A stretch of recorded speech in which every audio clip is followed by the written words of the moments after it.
Hello again, it's me, the guy with the YouTube channel, and today we are finishing, finally, the G-Fest 22 figure reviews. It's been a long time, we lost a few people on the way, Granny Hester didn't make it till dawn. Yeah, okay, I'm just making shit up. Anyways, yeah, we're finishing the G-Fest 22 reviews with the final figure I bought on day 3, Sunday, of G-Fest 22, the Bandai Ultra 500 Kanegon. And here's his tags, and he's not going to stand up. Don't worry, I have a plan. We'll lean him against this building. Yeah, no, there we go. Before we get on to anything, history of the character, because he is an Ultra Monster, and his building setup isn't... There we go. So, Kanegon is from Ultra Q. He appeared in episode 15, I believe it was episode 15, I might be wrong, of Ultra Q, entitled Kanegon's Cocoon, in which a bunch of kids are going around a construction site, and one of them named, I believe, Kaneo, that's what I'm pretty sure, might be wrong there, may have been Kanegon, finds a small little thing, and then pulls it out, and it jingles, sounding like money. He takes it home, and later that night he turns into Kanegon, because he went into the cocoon, because it grew bigger. You see what they did there? Yeah, I'm telling this in a weird back and forth. Bleh. Anyways, and then he has to go through the day and get the coins until the bulldozer drivers from the construction site the day earlier accidentally desecrate a shrine, which is the shrine of Kanegon's curse, which then turns Kaneo out of the Kanegon shell into human again. The end. There we go. There's a very brief history. He's actually one of the most popular Ultra Cube kaiju, which is kind of odd because you'd think a one-time monster like Kanegon wouldn't be popular, and you'd think like Gomez or something would be popular, but no. Kanegon's the popular one. Anyways, here's the tags. Yeah, I actually took these off the figure. I normally don't do that with newer figures that I buy, but because I absolutely hate these kind of tags, the 500 tags, so much, I took them off, but I still have them, so... Anyways, oh shit, I just bumped the camera. We can focus. No, it doesn't seem to want to focus. This is going to be another order review. Anyways, we got Ultra Monster 500, I believe. Spark Dolls. There's a weird pattern in the background on this red part, but you can't really see that. Come on, this is really going to bother me. Okay, it's not going to focus at all, so you're just gonna have to take my word for it on what is there. He's 2 meters, weighs 200 kilograms, some other stuff there. He's number 47. We got colorized pictures, or maybe they're pictures from the colorized episode. Yeah, basically they're just colorized pictures, because, you know, Ultra Q was in black and white. And there he is eating safe. Bandai, back of the tag, just safety information, ST, as always, and we have a warning and how to use the Ginga Spark. Fantastic! Now on to the detail. This has to be one of the best 500 figures to date, and of course, no focusing.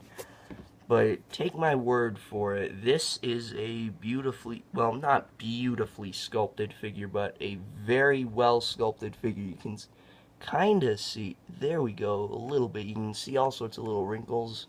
This is a lot better than the 6-inch Kanegon. Yes, I actually said that. A 5-inch Ultra 500 figure is better than the 6-inch version. That's not normally something I would say.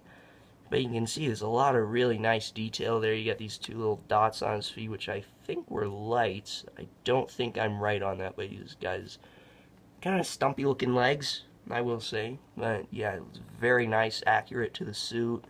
All sorts of nice detail in there. Got all sorts of little bumps and crevices and these little fold bits of the leg. His tail is accurate length, unlike the 6-inch one, which scrapes the ground. It's like a tripod. Got the counter, which doesn't have any numbers or yen on it. It would have been nice if they painted it, but yeah. But you can still see a lot of really nice detail on there, around there. And they even put, right up there, the holes where the actor would see out of in the suit. That is... Bandai normally doesn't do that. That's like something you leave for X Plus or maybe even YMSF. Not something you would normally find on your everyday Bandai figure. And the hands kind of look like fingerless gloves with just the fingers poking out, but yeah, they still look really good. And even in the hand, there's detail.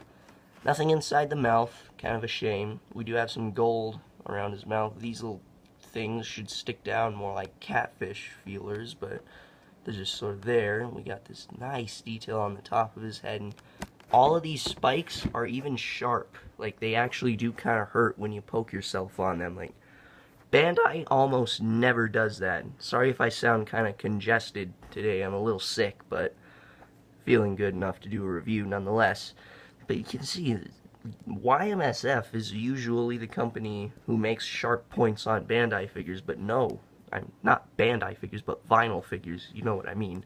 No, Bandai's the one who now puts a sharp point, multiple sharp points on a figure. Let's see, on his back and everything, that's really nice detail on his eyes. The pupils are actually sculpted and then painted. But there's one major problem with all this nice detail. There's no paint on the figure.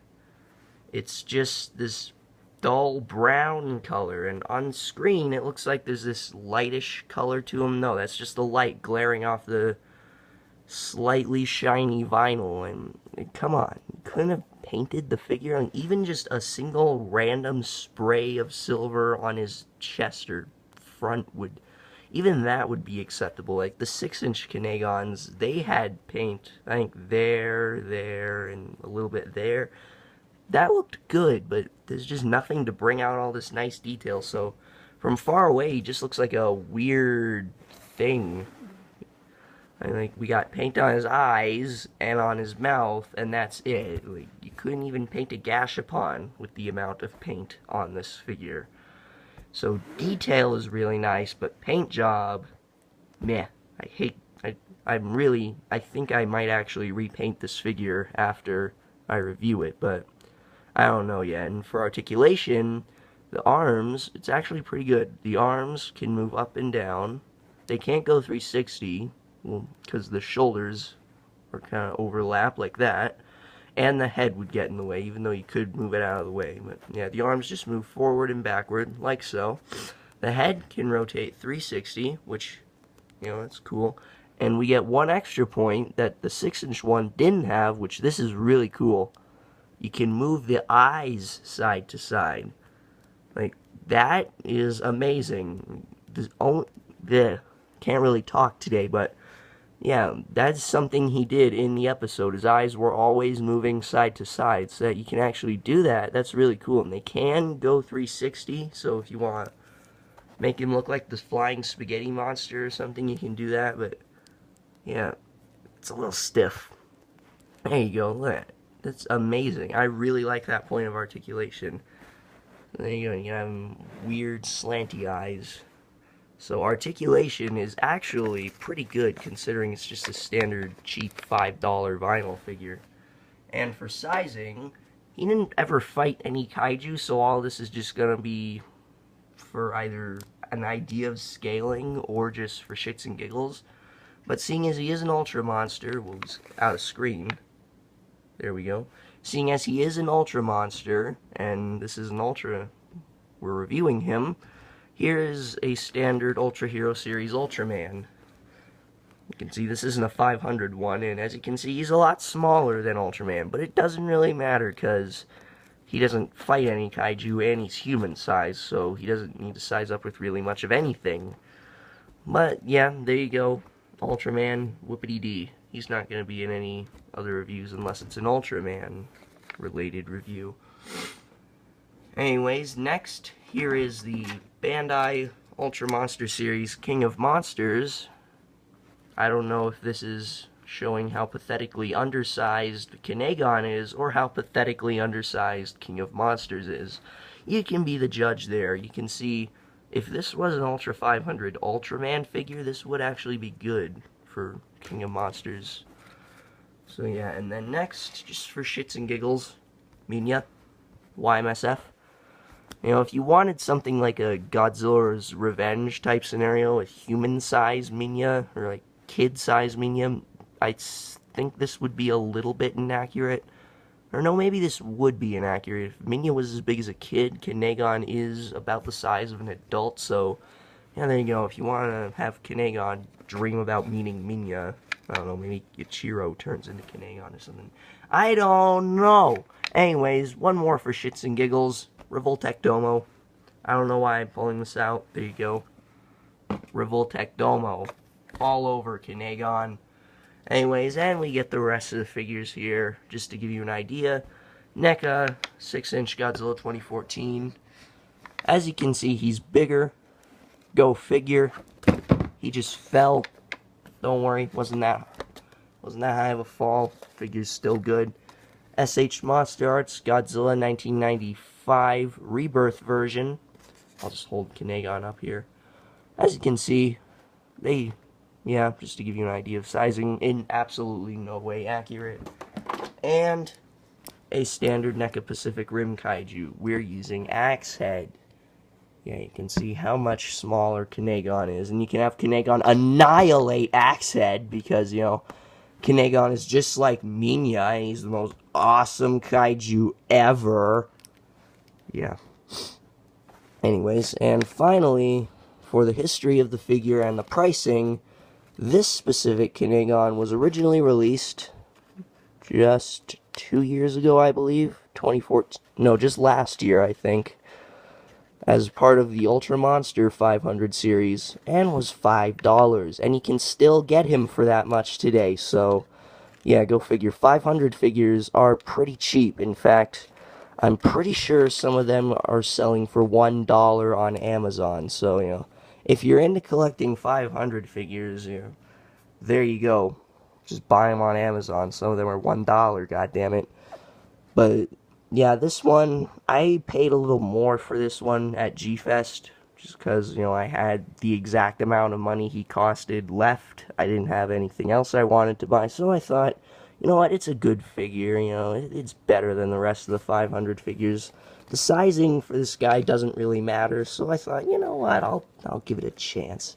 And I think it's an okay figure. Could have been a little better, but yeah, just an okay figure. For a rating, I'm gonna give it a 6 out of 10. I'm not saying it's a bad figure or anything. I'm just saying that, you know, it could use some improvement. It's just nothing really that special of a figure.